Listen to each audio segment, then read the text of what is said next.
Comentando a lição de terça-feira, 2 de abril de 2024.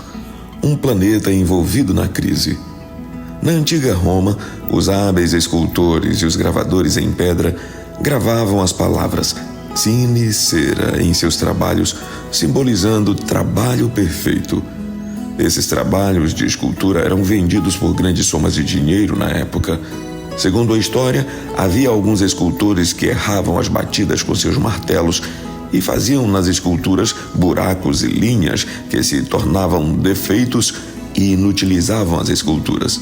Para encobrir esses erros, esses artesãos desonestos arranjaram o truque de encher esses lugares prejudicados com cera. Então, vendiam o produto como esculturas perfeitas. Já os melhores artistas, aqueles honestos, recusavam-se a empregar a cera, por isso gravavam em suas obras as palavras sine cera ou sem cera, de onde vem a palavra sincero, perfeito, como realmente era a obra. Quando Deus criou o nosso mundo, Ele o fez em extrema perfeição, obra de suas mãos, perfeitas. A Bíblia diz que Deus aprovou cada obra realizada com a expressão eis que era muito bom. Não havia mancha ou defeito algum, até que Lúcifer, um ser desonesto como aqueles escultores romanos da história, introduziu uma mancha na criação, se aproveitando da liberdade de escolha que Adão e Eva receberam de Deus. A árvore do conhecimento do bem e do mal foi plantada no Jardim do Éden e se tornou o desafio de obediência do primeiro casal através do poder da escolha. Deus, porém, fez questão de ensinar, avisar, alertar sobre esse assunto, deixando bem claro que eles tinham o poder da escolha. Satanás fez com Eva o que ele fez com a terça parte dos anjos. Conversou e convenceu Eva a tomar a decisão de comer do fruto não autorizado. Depois, ela levou desse mesmo fruto para Adão, e ele resolveu escolher fazer o mesmo que Eva. Assim, abriram a porta do pecado, do sofrimento, da miséria e da morte. Por isso, esse dom de escolha, do livre-arbítrio, tem sido usado até hoje para nos afastar da obediência ao plano de salvação. De acordo com a narrativa bíblica, quais os resultados do pecado sobre a humanidade?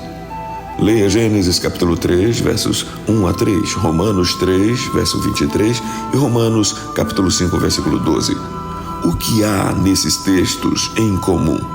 Esses versos mostram que todos se tornaram pecadores, perderam a glória divina em seus corpos, adquiriram fadiga, doenças, ansiedade e a morte física e espiritual.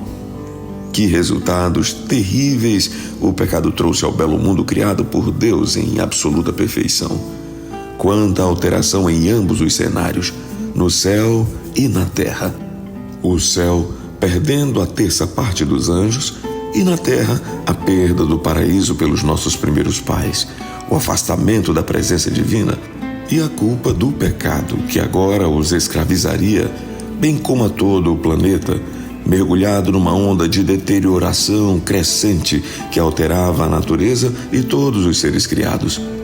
Foi um preço muito alto pago para se conhecer a plenitude do mal e a terra foi totalmente transformada com a presença do grande conflito.